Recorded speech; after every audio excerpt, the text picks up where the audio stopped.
good evening, good morning, and good afternoon, wherever you're listening in from. So we've just seen the results come back from the Kazakhstan's presidential election and the re-election of President Tokayev.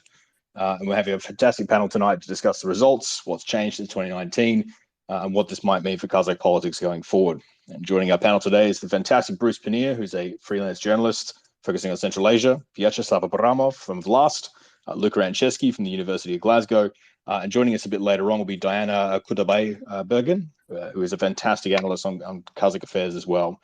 So I'll start with Bruce. Any surprises here? You know, going into this election, it was almost a foregone conclusion that we would see a re-election of Tokayev. Was there anything in this election that surprised you? Not really. I mean, certainly not the outcome of the election. I maybe a little surprised that he got as much of a percentage of the vote as he did. And I think really the big surprise for me was that they had so many people vote against all the candidates. That was actually the second highest number of votes after Tokayev was people voting against everybody. But that was, otherwise it was pretty much according to the script that we all knew they had to begin with. Slava, anything unexpected on your end? What was the big standout from this election? Hi, Michael. Hello, everyone. I totally agree with Bruce. I have no surprises, during and after these elections. It's pretty different from 2019, and I believe we will discuss it later. I was not surprised with the results of against all vote. This is what I expected to see the second place after Tokayev, and I'm also not very surprised with the results of Tokayev with this 82%. It was something that we also predicted. Really, we were all like very, very close. So it's no real surprises at these elections at all, I can tell you. So Luca, we had you on a space a little while ago for the Turkmenistan election, and weirdly enough, the Turkmenistan election ended up being more competitive than this one. Is Tokayev really that popular, or is there something else impacting the turnout and the outcome of this election? Well, there is no doubt that he is popular, but the reality is that why he's popular is not popular because of a genuine sort of competition, or people get to choose why he's popular. I think it's popular because the regime engineers the context within which this popularity emerges. And it seems to me that the election, in this case, was just about that, making sure that you legitimate electorally the kind of popularity that they have. Of course, I mean, you saw what the OSCE ODIHR said today. There's no pluralism, there is no competition, so there are a series of imbalances in the political side, the economic side, in the media environment of Kazakhstan that sort of nurture and incubate this popularity, which is, to all intent and purposes, artificial, and to me is something which connects this regime with the prior one very evidently. Bruce, what were the major election issues going into this one? Was it cost of living? Was it fuel prices? Was it the war in Ukraine? What were voters going to the ballots on their mind? Well, I suppose it was kind of a mixture of all that stuff. I would imagine socioeconomic conditions were probably the foremost on the minds of most people that went to the polls. Whether they think they're going to get what they were hoping for is another question. And certainly, of course, Russia's posturing toward Kazakhstan has changed a lot since February, mostly because of Kazakhstan's position on Russia's war in Ukraine. But some of these threatening comments that have come from Russian officials, got to be concerning for a lot of people in Kazakhstan. I'm sure that they kind of appreciate, Tokayev's stand against Russia, that he wouldn't back down. Not that he's openly opposing the war or anything like that, but he's made it clear that they're not going to recognize the independence of Luhansk or Donetsk. In fact, he even called them quasi-governments with Putin sitting there in the room next to him. So, that might have got him a little bit of a bump in popularity, and I'm sure people are happy about that. But really, he hasn't, the issues that brought people out into the streets in early January of this year were socioeconomic problems. And he hasn't really addressed those, although he promises that this is going to be part of his reforms. So it's kind of like, a bait or something that I will do better. Give me the new mandate, and I'll finally move forward on some of these reforms. But he could have done that in the last few months, and it's a big question how much how much energy he's going to put into pushing forward these reforms he's been promising. As part of these reforms, he has been calling for a fair society and even talked about combating oligarchy in this last election campaign. So, Slava, if you're an oligarch in Kazakhstan, should you be worried? Do you think Tokayev will go after the oligarchs with this now new presidential mandate?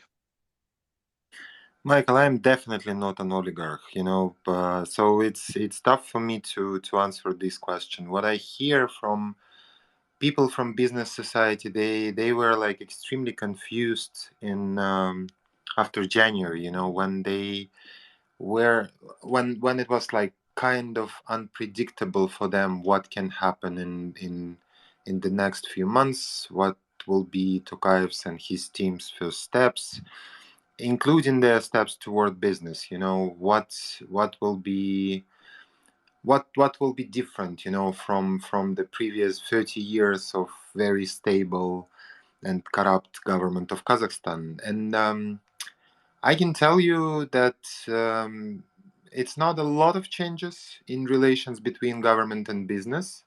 We saw this formation of this new fund, Kazakhstan Halkına, which is the big thing, to be honest, because this fund collected a lot of money and promised to issue a lot of to address a lot of social issues, and we saw that business was kind of ready to donate a lot of money to this organization, and I believe it was a signal from business to the government that they're ready to cooperate. And I believe this readiness for cooperation is still on. It's still easy to say that business people are trying to be close to the government, to the people in power. They try to have conversations. They try to have some connections. I'm not sure that it's on the same level that it was for previous many years, but still, we saw just few examples of like big businessmen failed in Kazakhstan, and it was only business people from Nazarbayev's family. We didn't see a lot of other examples in Kazakhstan in previous few months. So I believe it's still pretty stable. At the same time, pretty unclear for big business corporations, companies, or oligarchs, what will happen to them. Right now, when Tokayev has, legitimacy for the next 7 years, he can do, I believe, much more, including some negotiations about preferences and other stuff that business had for years in Kazakhstan.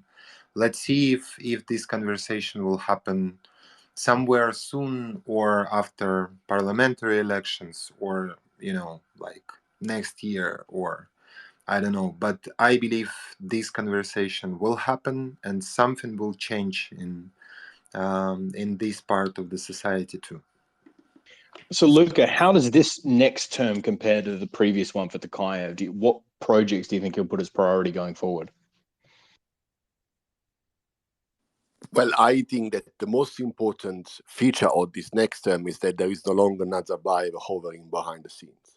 So you are going to see the proper Tokayev regime being installed, established, and consolidated. So that's, to me, it's the main difference. The agency of the regime has changed. I see all of these elections or referenda that they've been held this year very much as part of a mechanism of elite rejuvenation. So he's getting rid of the old people and he's bringing his own guys in. That's what referendum, presidential election, new government, which will ensue in the next couple of weeks, and parliamentary election will actually are part of. So I think that that's what we're seeing. A thorough, comprehensive process of elite change, bringing the proper Tokayev loyalists, if you want. So no longer kind of divided loyalty within the regime, but now an authoritarian context in which there is a man clear, or a man or a group of people that revolve around the man that are clear in power. To answer your question, Michael, though, I think the priority of what they're going to do in the next term, next 7 years, should be dictated by the grievances that generated the events of last January. So, as Bruce was saying, there is a lot of socioeconomic grievances that came up in different parts of the country at different time in January, and those would be addressing those grievances should be the top priority of this regime. Whether or not that will happen, it's yet to see. But at least myself, I am not going to judge. I'm not going to assess what Tokayev has done, the instance of change that he brought, by looking at the election and the mechanics of it, or even the results, because that's pretty much all Kazakhstan just being replicated, in 2022. I'm going to assess the capacity of the regime to bring change in by seeing how these long-term socioeconomic grievances are addressed in terms both of inequality, in terms of redistribution of oil wealth, but also in terms of structural change to the economy, taking Kazakhstan really in the post-oil economy, which is where it should be in 2022. So, Bruce, this election was actually originally scheduled for 2024. It was brought forward as a snap election. Why would Tokayev actually do it now? Why not wait till next year to run this election? Oh boy, this is the big question about what, and of course we were talking with Slava right before this broadcast. It wasn't. Yeah, it was strange that he could have stayed in power until 2024 and run for, at the time, what would have been his constitutional right to do a second term in office. But instead, after they had already approved amendments through a national referendum, then they decided to make this other change and put in that there was going to be one presidential term and it would be 7 years. So something was obviously up, and they weren't really sure about it when they held the referendum on the amendments to the Constitution. And then after that, they decided that they had to move forward the presidential election to an earlier date, because he's going to stay in the same amount of time. He'll still be out of office in 2029, like he would have if he had just waited until 2024 and ran again and got another 5-year term. So it is a big question. I don't know what prompted him to make this move. I mean, there's a lot of things we can think about. Maybe he thought his situation, he could consolidate his position as president more if he held this right now, and it would give him a new mandate, and he could go after whoever it was that was trying to oust him from office in January, having 82% of the voters approving his presidency. It might have been concerns about Russia interfering with the election if he had waited a while, because we know that, as I mentioned, ties are not so good with them. But my suspicion is that he really decided it was time to go after who's left in the Nazarbayev family and their supporters to the extent possible. I don't think he's going to go after Nazarbayev, but I think he decided this was the time to get a new mandate and really clean the house. As Lucas already said, he's clearly bringing in his own people. I guess he figured that what he needed was a fresh vote, so that now he can really get rid of a lot of them. And it might have to do with some of the business elites, that Slava was talking about. We know that Kazakhstan is unique in that they not only have political elites that surround the president, but the business elite has had a lot of say in Kazakh politics for quite some time. And Slava mentioned he hasn't really gone after them yet, but maybe that's going to change now that he has a new term. Slava, what's your feeling on this? Why would he run the election a year early, and do you think he will be able to get rid of the last remnants of the Nazarbayev regime still inside the Kazakh government? Again, maybe it's just me, but it was not a big surprise for me that they decided to have a snap elections. First of all, we always had snap elections in our 30 years history. It was no scheduled elections, presidential elections in Kazakhstan's history. But more important, and I totally agree with Bruce, it will be only speculations, and it's kind of, like what we cannot say for sure, but I believe it was like combination of different reasons why they decided to do it now, because they're not sure what will happen with economy of the country because of sanctions against Russia, because of the war in general, because it will definitely affect the country, and it's very, very clear that it will happen. It is happening right now, and all the citizens are affected by this, but it will be possibly much more. It's a lot of predictions, it's a lot of speculations about that. So it's the first reason 2024 can be very different and much worse in based on these economic predictions, but also, and more important, after January, after bloody January, it's a lot of questions, inside the society about the legitimacy of the regime, about orders that Tokayev and his people made during January events. It's no real investigation, that. It's no, it's still, some trials happening exactly right now. Some of them started right before the elections. Some of them will start somewhere in the close future. But more important, we still, inside the society, we still have a lot of questions about what happened in January. What we know for sure that a lot of people died. A lot of people were affected by Bloody January. A lot of people still in prison, and I believe questions around legitimacy of the regime and about some decisions that Tokayev and his people made during the January will be more and more, like important for a lot of people in Kazakhstan. And I believe to have elections right now will help, and do not have them in the next 7 years possibly.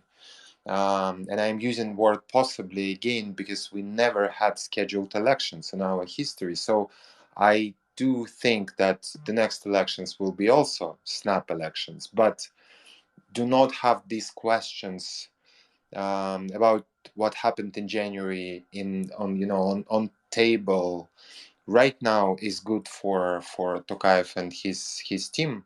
They will try to, I believe, to answer all possible questions in the next few weeks, maybe months, and then we will see how government or all officials in general are trying to hide this topic from the like any conversations with the society. And I believe it was one of the main questions or points for them, why they did not put this change of presidential term into referendum in June, and did it only in September through parliament.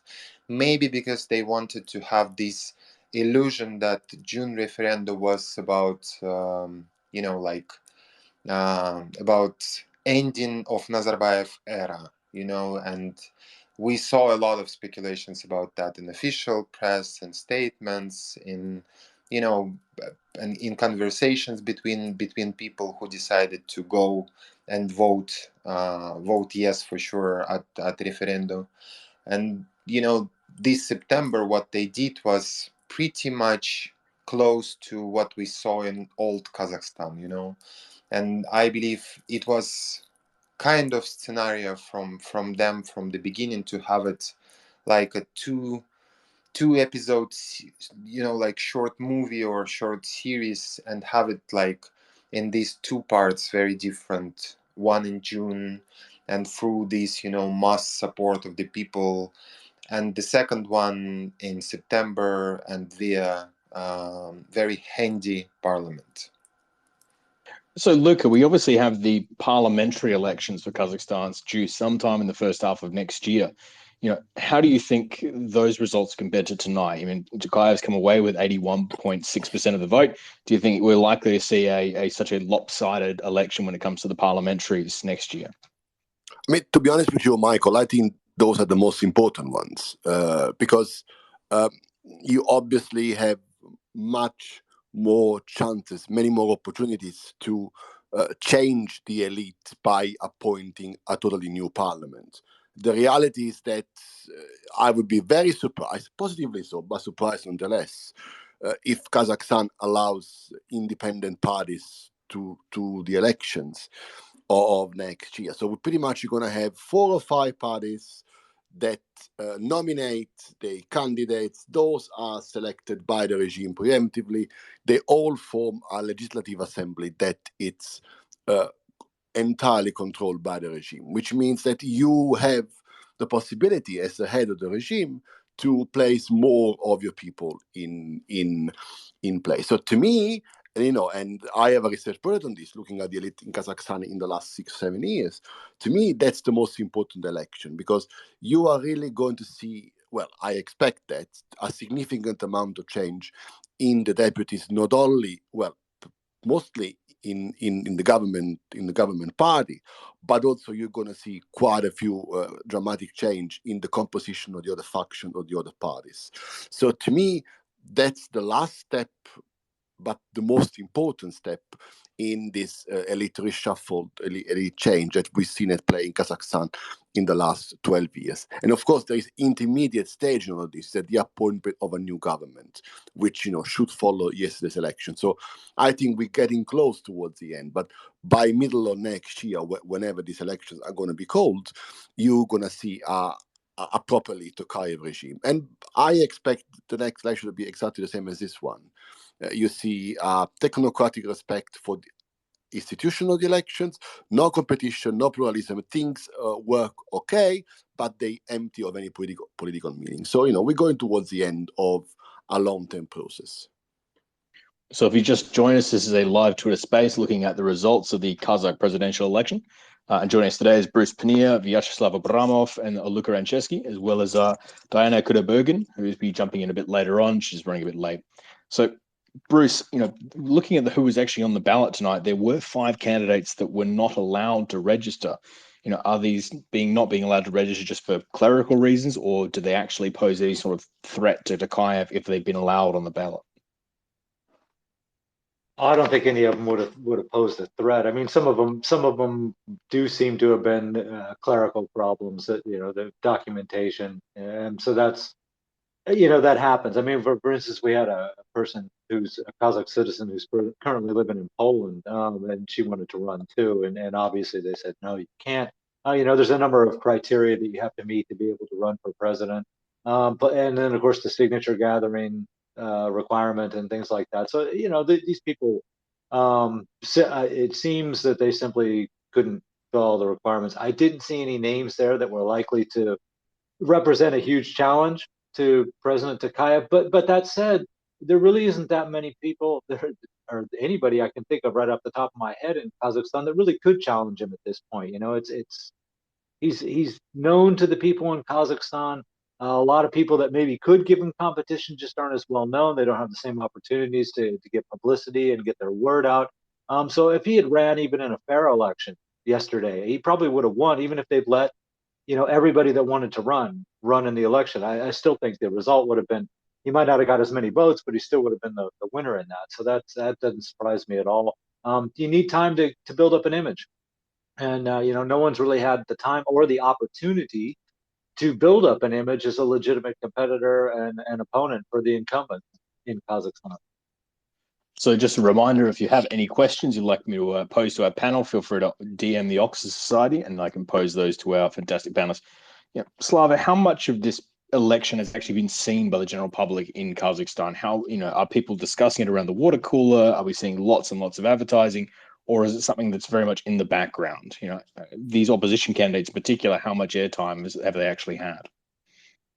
Oh, we can definitely not use the word opposition, because for me, it was no opposition candidates among these who participated in these elections. They were handpicked by Akorda. It was very clear from the beginning. It was very clear from their statements, from what they did, etc. These elections were like very visible in Kazakhstan. I can tell you, because it was Tokayev who talked about these elections September 1st during his address to the nation. It was a lot of advertising around the big cities, in internet, on TV. So it was no like nothing that I cannot tell you that it was like not invisible for people or something that they discussed a lot, because again, for many people in Kazakhstan, for many Kazakhs, it was very obvious who will win, what will be the outcome of these elections, because it was very clear from the beginning that these elections are kind of the second part of referendum, because last June we voted, I mean society voted for the amendments to the constitution, and this time it was kind of referendum of trust to Tokayev. It was not words of people from the government or Tokayev himself, but it was something that was very clear for everyone in Kazakhstan, because of the list of candidates, because of the decision of all possible opposition leaders who can be, I cannot tell you like real competition to the Tokayev, but who can make this, who would possibly make these elections more competitive. Because of all of that, it was very clear that it's not a competitive elections. It's just an simple act of voting in favor or against the Tokayev, and because of that, it's not a big surprise what's the result of these elections, because it's also not a big surprise why we had this low turnout in Almaty, because this city just decided not to go and not to vote, not to participate in these elections, and we saw the lowest turnout in the history of the country. I mean, we are still talking about like official numbers, official figures, and not all of us for sure can trust official figures, but at the same time, even these official figures shows that it is the lowest turnout in the nation's history. I believe it happened because of that, because many people in Kazakhstan believe that these elections are not the real one. It's not elections when you can go and vote for someone who will be a competition to the current president. So, Luca, how is Tokayev going to address this low turnout numbers? Is he going to bring it up? Or is he going to address the fact that the second highest number on the ballot was effectively against all candidates' vote? Will Tokayev just brush it off, or will this be something he will actually address? No, I expect him just to brush it off, Michael. The only number that mattered there is the 80+% of votes the president got. I mean, this is a very Soviet attitude, understanding turnover rate, but most importantly, voters in favor, as indicated that the regime has got legitimacy. I don't think that anything else matter in this context. I mean, it didn't matter that there was no serious competition. It didn't matter that there was no debate really during the campaign. I mean, relatively so. It did. So I don't think that they're gonna get really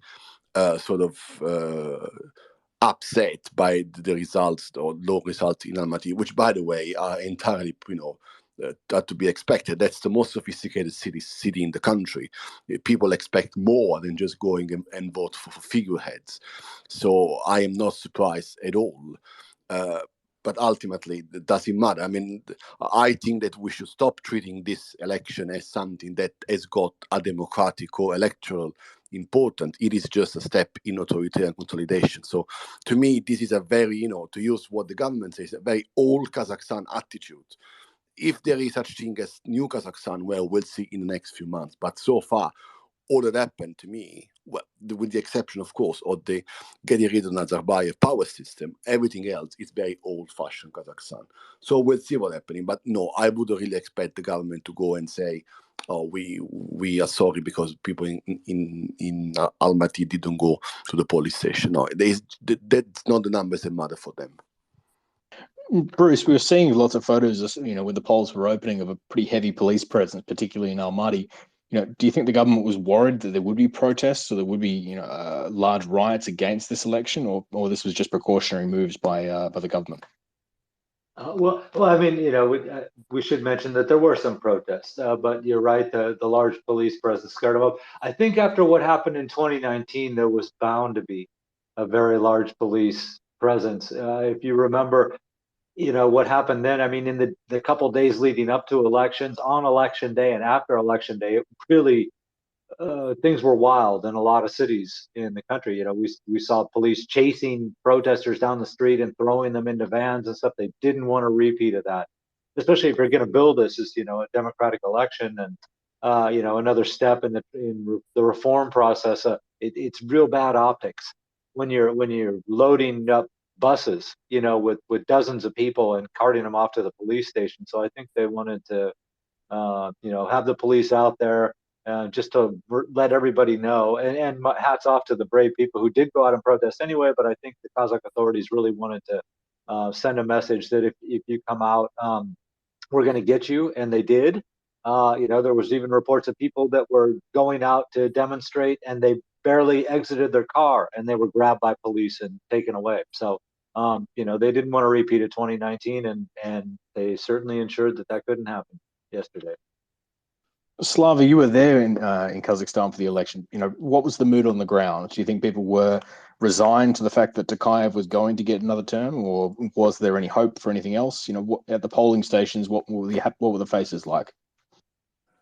It was very, very different, I can tell you, in different regions, because we saw some enthusiasm, around the country. We saw people who really support the current president and who really wants to see him still be a president after these elections. And we also saw a lot of people questioning the previous this first term of Tokayev, his decisions, as I said, in January. And because of that, they refused not only to vote for Tokayev, but to go to the polling stations, or they decided to vote against all or for some candidates that they found more or less good, because you cannot use other words, toward these people. So we saw very, very different moods around the country. And it's also, important to say that I was in Almaty yesterday, and it was like a very quiet day in Almaty, including very quiet day at polling stations. As I said, we had an extremely low turnout in Almaty, less than 29% officially, and and I believe it's kind of a response from the city, from the people in the city to everything that they see right now, that they saw in previous 3.5 years. And it's kind of as well as the vote against all is a signal to the government. And I really hope, because we have a lot of smart people in the government, I really hope that people will hear and will understand that possibly it's one of the last time when people are ready to send this signal this way. So Luca, Kazakhstan is going into a period with 20% inflation, with the war in Russia, war in Ukraine still hanging over their heads, and Russian sanctions causing problems. Cost of living is a real problem, and the Russians coming over the border to escape the draft is not helping that situation, particularly with rents in major cities. What can Tokayev actually do to improve things, and do you think he'll go down those measures to do it?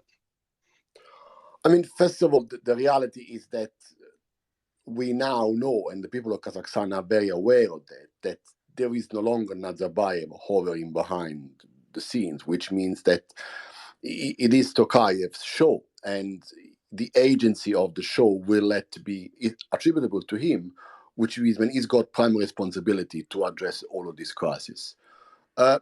Whether or not he'll be able to do that, I am not sure. I mean, I am very skeptical that he will sort of engage in significant economic reform to fight inequality and to make sure that the redistribution of wealth is done more appropriately. There are some structural economic reforms that are long, long overdue. The reality is that we are entering the post-oil era, and Kazakhstan still behaves like a proper rentier state. The way in which the economy of the country and the regimes are hooked on the revenues that come from any kind of extraction. You know, there's a very rich mineral-wise Kazakhstan and hydrocarbon, of course. Those are unsustainable, I think, in the long term, especially when we will see that demand will change because of the era of climate change. So I think that would be the first thing that they will let you do. But I have been saying that for 10 years. I mean, I've been saying the same about Turkmenistan. They should sort of decarbonize and move to diversify the economy. There's certainly the possibility to do that. Whether or not the political will to do that, I am not sure. And in any other way, I think that all of the crises that you mentioned before, Michael, they are all in one way or in one shape or form connected with this the configuration of the economy. Obviously, the model that we saw in the Nazarbayev years has not worked, has created an unstable economy, has created a very unequal society, and has to be rectified.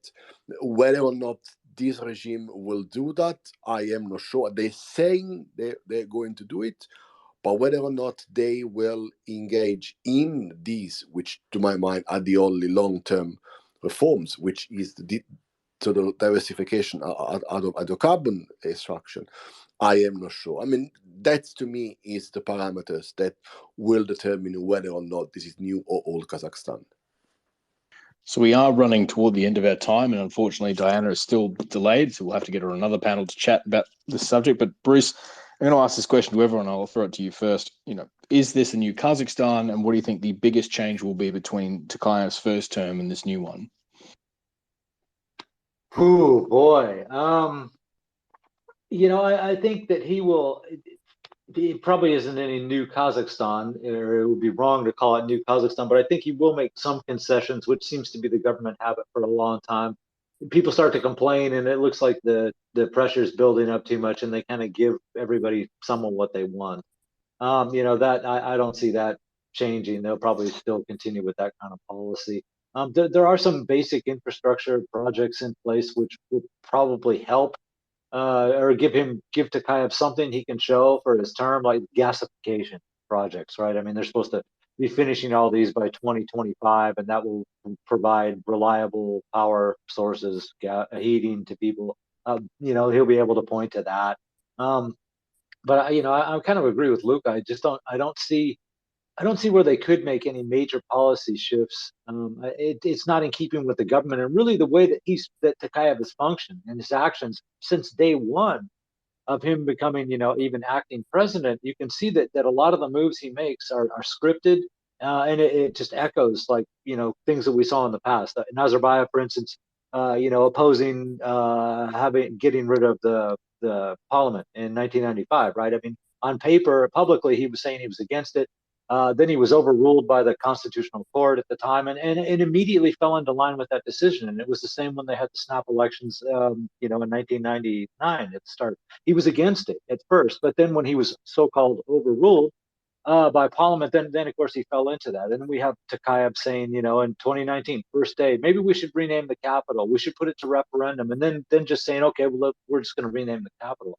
It happened with the referendum. Maybe we should hold it, and then it was just approved. So he's working off the same script they've always worked off of in Kazakhstan. There's no difference the way he play acts in front of the public and compared to what Nazarbayev did in those days. What I would say is that there's a lot of foreign policy shifts going on in his neighborhood. That might cause him to do things a little bit differently than what we saw in the Nazarbayev era. We've mentioned Russia. Russia looks to be a much weakened state in the near-term future.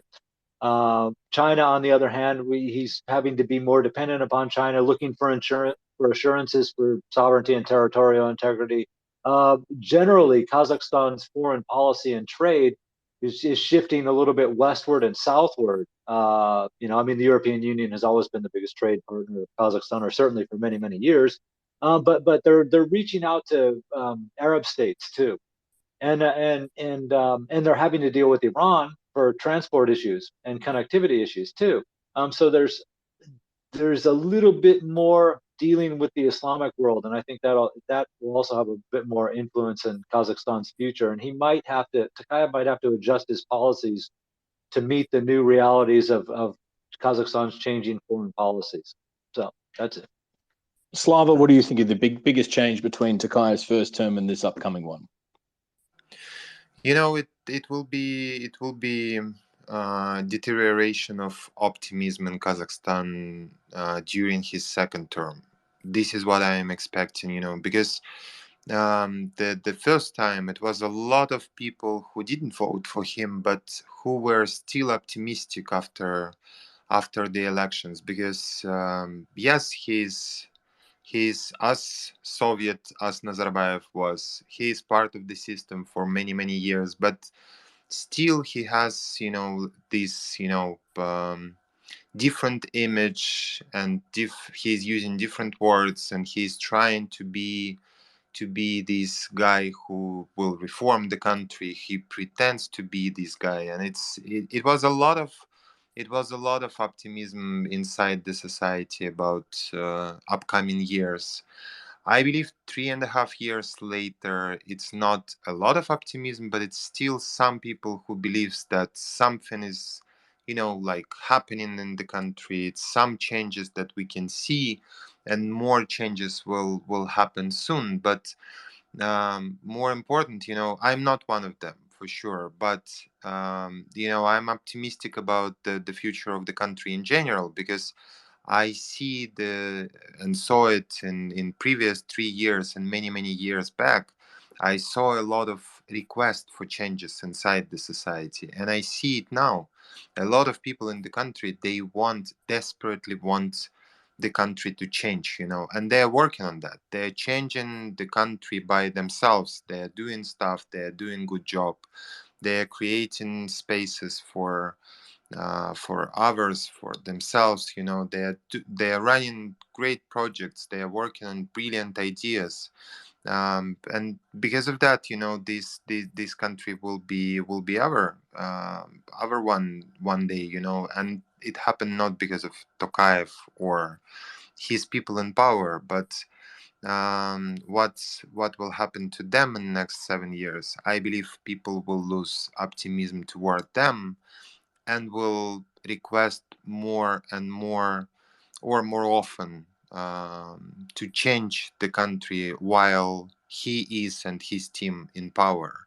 And he will definitely need to address these requests from the people and do more to change Kazakhstan, not in a 30 years term, or 20 years, not in 2050, but do it right now. And it will be, I hope it will be more changes in the country because of this strong request from the society. So Diana, you've just joined us, which is fantastic. I'm going to throw this, we're just doing a bit of a wrap up on our final thoughts here, but I'm going to throw this question to you. What do you think the next biggest change will be between Tokayev's first term and this upcoming term? You know, what will be different between those two? Hi, I'm sorry for joining a bit later. My schedule today is a bit messed up. And it's such a big question. I'm not a big fan of predictions, but I think you know, there are different ways of sort of different scenarios, I think, in his toolkit, because we now realized, and I think my colleagues in Kazakhstan also would agree with me, that Tokayev is really using the toolkit available to him from the previous regime of Nazarbayev. So he has either the possibility to tighten and sort of, like, you know, create more repressive, coercive sort of apparatus, which we've seen yesterday with the police attacking the activists. So I think we can expect that as sort of like more repressions. Another tool that he has is sort of like, you know, to bring out more of these state programs that do not really have difference between them and do not really have the meaning, but for some reason tend to work really well for sustaining the bureaucratic sort of loyalty. And he would need to build loyalty from within the sort of like very bureaucratic apparatus left to him by the previous president and by the previous sort of regime, because I do think the Nazarbayev regime is a very different thing from what Tokayev regime will be building. And in a very hopeful scenario, which I think a lot of people do not share anymore, sort of like activists, it would be that he would try to sort of incorporate or open up the space for more alternative voices, which he tried to do during his first term. After a lot of criticism, after the protest during his first elections, or sort of like the 2019 June 2019 presidential elections, he tried to incorporate this kind of like a very strange committee of advisors, where he involved a lot of important and interesting, vibrant voices. So I think he could sort of try to navigate the civil society by inviting certain people into the dialogue, into the sort of table of discussions. But I'm not sure if the civil society would be eager to join that particular discussion. But I think these are the three tools that he might consider of approaching. And maybe if we are even in a more optimistic scenario, maybe he comes up with something a lot more interesting and creative in order to sustain the kind of like the societal dissatisfaction that I completely agree with Vyacheslav, who spoke just before me, that the society is sharing this idea of sort of like not very satisfied with the continuous course of what's happening politically. And to finish off, Luca, just a quick 90 seconds. How do you think the first term and the second term will change for Tokayev? Oh, well, it would be continuity, isn't it? It would be continuity. Obviously, the big change is that, and I agree with Diana, that this is not the same regime, it's different. But it would be continuity to the extent to which most of the policies that they will follow, not only in the sort of political, but also in the economic area, will be meant to strengthen the hold on power. So nothing new, really. There is the same agenda carried out by different people. So it is a kind of it is, to my mind, Kazakhstan is really suspended between old and new, between change and continuity. I'd wish that we was going to see more of change rather than the same again. But as usual, when you look at Central Asia, it is difficult to be optimistic, at least in the short term. Well, thank you so much to everyone who tuned in for this Oxus Twitter space. This will be available to listen to on Twitter for the next 7 days. And it'll also be available on our YouTube channel in a few days' time. A huge thank you to Bruce, Diana, Vyacheslav, and Luca for jumping on this panel to talk about the Kazakh elections. And thank you so much for listening. Spotlight on Central Asia will be back this week, which is very exciting. But until then, I'll see you in the next panel. So thank you so much for listening and have a good night.